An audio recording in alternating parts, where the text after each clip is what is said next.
投资最重要的是橡树资本共同创办人霍华·马克斯 （Howard Marks） 的经典之作。这本书不仅受到投资圈高度推崇，就连巴菲特也曾说，只要在信箱看到马克思的备忘录，我一定会立刻打开来看。这本书把他多年来在金融市场的智慧浓缩为一套能帮助投资人避开陷阱、掌握机会的投资指南。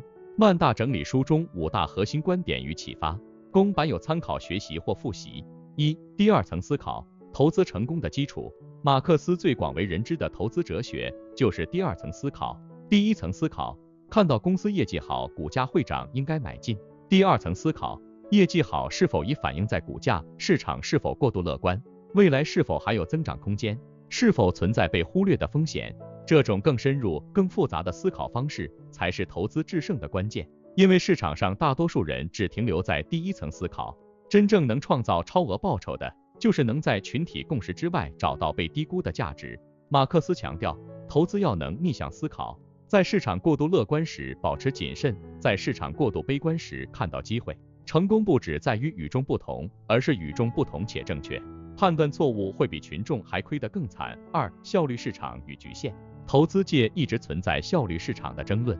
效率市场理论认为，所有资讯都会反映在价格上，因此长期打败市场几乎不可能。马克思的看法更务实，部分资产高度有效率，像外汇或大型上市公司股票，资讯透明，关注度高，很难找到低估机会。对于这类市场，采用被动化指数投资是更聪明的做法。部分市场并不有效率，资讯落差大，争议多，不受欢迎的资产往往存在错价，这些才是主动投资者可以找到超额报酬的地方。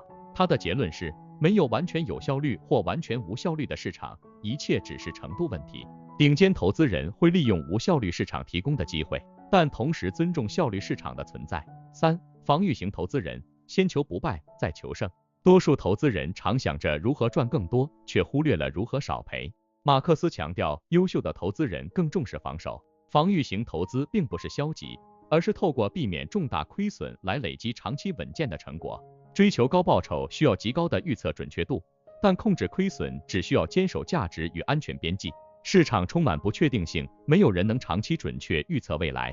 能在坏情况下存活，比在好情况下追求极致报酬更重要。马克思提醒投资人，控制风险很少会在多头市场得到奖励，但这就像保险，只有在危机发生时才能凸显价值。4. 风险，投资世界的核心议题。马克思对风险的定义，未来结果的不确定性，以及发生不利情况时出现亏损的可能性。他把风险管理分为3个层次，理解风险不是价格波动，而是永久失去资本的可能性；确认风险，辨识企业财务、产业竞争、经济环境中潜藏的危机；控制风险，透过分散、保有现金流、动态调整来降低不可控因素。最大的陷阱是，投资人常在市场高点时以为风险很低，在市场低点时反而因恐惧错过良机。事实上，当大家都觉得安全时，风险往往最高。因此，优秀的投资人会对风险保持敬畏，承认未来不可控，以几率分布的心态做决策。5. 价格与价值，投资的最终核心。马克思再三强调，投资不是买好公司，而是用好价格买公司。高品质资产未必安全，低品质资产也可能便宜到很安全。真正的便宜资产往往具备以下特征：少有人知或资讯不透明，被质疑基本面，带有争议，市场不受欢迎，情绪悲观，最近表现不佳，被抛售。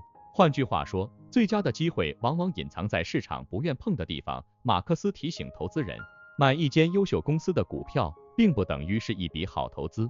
真正的好投资是在价值仍在，但价格被错杀时出手。全书总结，投资最重要的是，并不是一本艰涩的学术书，而是一本流畅好读、智慧满满的实战指南。马克思在书中不断提醒，投资的核心不是预测市场，而是评估价值与价格。在市场亢奋时要谨慎，在市场低迷时要勇敢。防御型投资，风险意识，第二层思考，才是能让投资者长期存活并成功的关键。巴菲特读了2遍，许多投资大师也推荐。无论是新手还是资深投资人，都能从中得到深刻启发。一句话总结，投资不是追逐报酬，而是懂得在不确定中控制风险，买到价值低估的资产，并用第二层思考做出与众不同且正确的决策。